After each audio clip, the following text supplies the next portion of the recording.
नमस्कार, मी शुभम मानकर आणि तुम्ही पाहता विथ मेडिकोज. तुमचे आमच्या विथ मेडिकोजच्या युट्यूब चॅनलवर खूप खूप स्वागत. बघा, 11/6/2026 ला महाराष्ट्र सीईटी नर्सिंगचा रिझल्ट लागला. मग या रिझल्टमध्ये भरपूर विद्यार्थ्यांचे स्वप्न होते की मला नर्सिंग करायचे आहे. भरपूर पालकांचे स्वप्न होते की माझ्या मुलाला नर्सिंग करवायचं आहे मला. तर मग अशा वेळेस काय झालं, यांचं स्वप्न तुटून गेलं किंवा पर्सेंटाईल कमी भेटलं आणि त्यांची परिस्थिती नव्हती की गव्हर्नमेंट कॉलेजला मुलाचे ऍडमिशन करून घेणं आणि या गव्हर्नमेंट कॉलेजच्या फीनुसार म्हणजेच कमी पैशामध्ये उच्च शिक्षण देणं हे त्यांना पॉसिबल झालं नाही, कारण की त्यांना मुलांना पर्सेंटेज कमी मिळाले. मग अशा वेळेस काय करायला पाहिजे? तर बघा, बृहन्मुंबई महानगरपालिकेमध्ये जीएनएम कोर्ससाठी, आता हा जीएनएम कोर्स किती वर्षाचा राहते? 3 वर्षाचा राहते. तर शैक्षणिक 2026 ते 27 इयरसाठी एक तुमच्यासाठी सुवर्ण संधी आहे. कशी सुवर्ण संधी आहे? 12च्या मार्क्सवर तुम्हाला इथे जीएनएम साठी ऍडमिशन मिळणार आहे. इथे कुठल्याही प्रकारची परीक्षा राहणार नाही.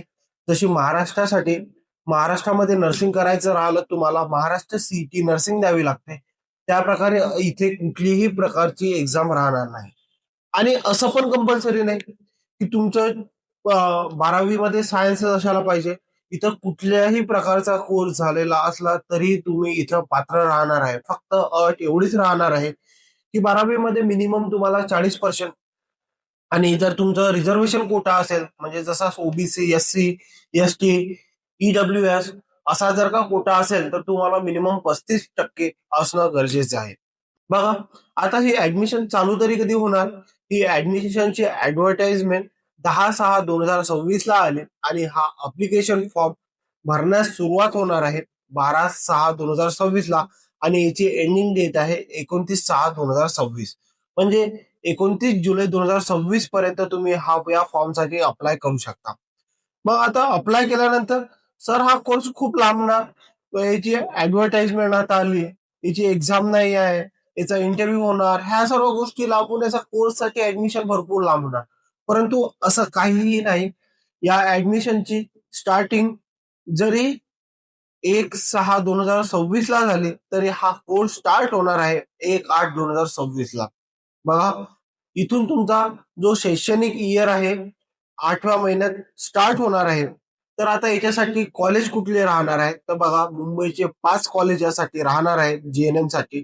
तर ते राहणार आहेत केईएम हॉस्पिटल परेल मुंबई, त्याच्यानंतर BYL Nair hospital Mumbai, LTMG hospital Sion Mumbai, doctor R N Cooper hospital Juhu Parel Mumbai, त्याच्यानंतर राहणार आहे श्री हरिलाल भागवती हॉस्पिटल बोरीवली मुंबई. हे जे 5 कॉलेज आहेत, या 5 कॉलेजला तुमचं जीएनएम होणार आहे. त्याचबरोबर टोटल सीट राहणार आहे तिथं 350. या 350 सीट मध्ये तुम्हाला ऍडमिशन घ्यायची आहे. जर तुम्हाला घ्यायची असेल तर तुम्ही अप्लाय करा. यामध्ये हा जो कोर्स आहे ना जीएनएम 3 वर्षाचा राहणार आहे. या 3 वर्षाचा तुमची इंटर्नशिप राहणार आहे. परंतु यामध्ये लक्षात ठेवा, कंपल्सरी आहे हॉस्टेल आणि मेस. आणि हॉस्टेल आणि मेस ची जे फी आहे ते फ्री राहणार आहे. गव्हर्नमेंट थ्रू हे तुम्हाला प्रोव्हाइड करण्यात येणार आहे. यासाठी एज लिमिट राहणार आहे 17 वर्ष ते 35 वर्ष. म्हणजे जर का तुमचा जन्म 1/8/1999 ते 1/8/2009 मध्ये झाला असेल तर तुम्ही यासाठी पात्र आहात. बघा, एज्युकेशन क्वालिफिकेशन काय पाहिजे? जसं मी तुम्हाला आधी पण सांगितलं, तुमचं 12th कम्प्लीट पाहिजे. 12th मध्ये मिनिमम तुम्हाला 40% पाहिजे ओव्हरऑल. आणि जर का तुमचं रिझर्वेशन असेल, जसं OBC, SC, ST, EWS, NT, A B C D, जर का असल्या कुठल्याही प्रकारचं तुमचं कास्ट असेल तर तुम्हाला यासाठी 35% असणं गरजेचं आहे. जर तुमचं 12वी मध्ये पीसीबी म्हणजे सायन्स, त्यामध्ये फिजिक्स, बायो आणि केमिस्ट्री जर का असेल तर तुम्हाला इथे फर्स्ट प्रायोरिटी देण्यात येणार आहे. जर इथले स्टुडंट संपल्यानंतर तुम्हाला आर्ट, कॉमर्स किंवा जर का अदर तुमचे कोर्सेस झाले असतील तर तुम्हाला प्राधान्य देण्यात येणार आहे. त्याचबरोबर लक्षात ठेवा, 10वी-12वी मध्ये तुमचं मराठी असणं कंपल्सरी आहे. मराठीमध्ये तुम्हाला मिनिमम 50 मार्क्स म्हणजे 50 पर्सेंटाईल असणं गरजेचं आहे. जर तुम्हाला मराठी बोलता येत असेल, मराठी वाचता येत असेल आणि मराठीमध्ये 10वी-12वी मध्ये 50% मिळाले असतील मिनिमम, तर तुम्ही यासाठी पात्र आहात.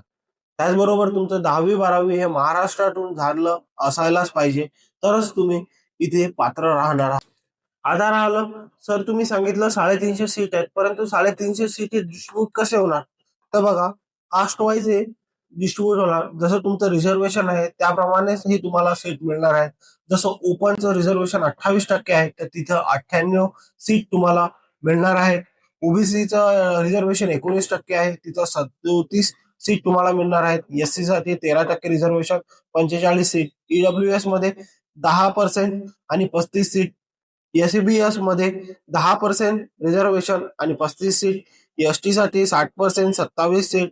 एनटीसी साठी 3.5% रिझर्वेशन आहे आणि 12 सीट मिळणार आहेत. बीजेए साठी 3% रिझर्वेशन, 9 सीट. एनटीबी साठी 2.5% रिझर्वेशन, 9 सीट. त्यानंतर एनटीडी साठी 2% रिझर्वेशन, 60 सीट आणि एसबीसी साठी 2% रिझर्वेशन, 60 सीट. आता हे बघा, हे रिझर्वेशन तर झालं, परंतु जर का तुम्हाला या रिझर्वेशन साठी अप्लाय करायचं असेल तर तुम्हाला कंपल्सरी आहे कास्ट सर्टिफिकेट आणि कास्ट व्हॅलिडिटी असणं तुमच्याकडे गरजेचं आहे. ते सुद्धा व्हॅलिड असणं गरजेचं आहे. जर तुमचे NTD, NTC, NTB, SBC, OBC, EWS आणि यासारख्या जर का कास्ट असतील तर तुम्हाला नॉन क्रिमिनल असणं गरजेचं आहे. सर्वात इम्पॉर्टंट म्हणजे जर का तुमचं एएनएम कोर्स झाला असेल तर तुम्ही हँडिकॅप असाल तर प्रत्येकी तुम्हाला 5% जो कोटा आहे तो तुम्हाला प्राधान्य करण्यात येईल, म्हणजेच तुम्हाला इथं फर्स्ट प्रायोरिटी मिळणार आहे. आता बघा सर, हे तर तुम्ही सर्व सांगितलं, परंतु फीचं सांगितलेच नाही. तर बघा, तुम्ही ओपन कॅटेगरीमध्ये येत असाल तर तुम्हाला 800 रुपये फी राहणार आहे. त्यामध्ये 18% जीएसटी इन्क्लूड झालेली आहे. त्याचबरोबर तुमचं जर का रिझर्वेशन मध्ये येत असेल, तुम्ही कॅटेगरीमध्ये येत असाल तर तुम्हाला 533 रुपये फी लागणार आहे. त्यामध्ये 18% जीएसटी आले. परंतु लक्षात ठेवा, सर्वात महत्वाचं, जर तुम्ही या कोर्सला ऍडमिशन घेतली आणि कोर्स कम्प्लीट केला नाही किंवा अर्ध्या मधातून तुम्ही इथून सोडून गेले तर तुम्हाला इथं जवळजवळ 13,000 रुपयाची पेनल्टी लागणार आहे.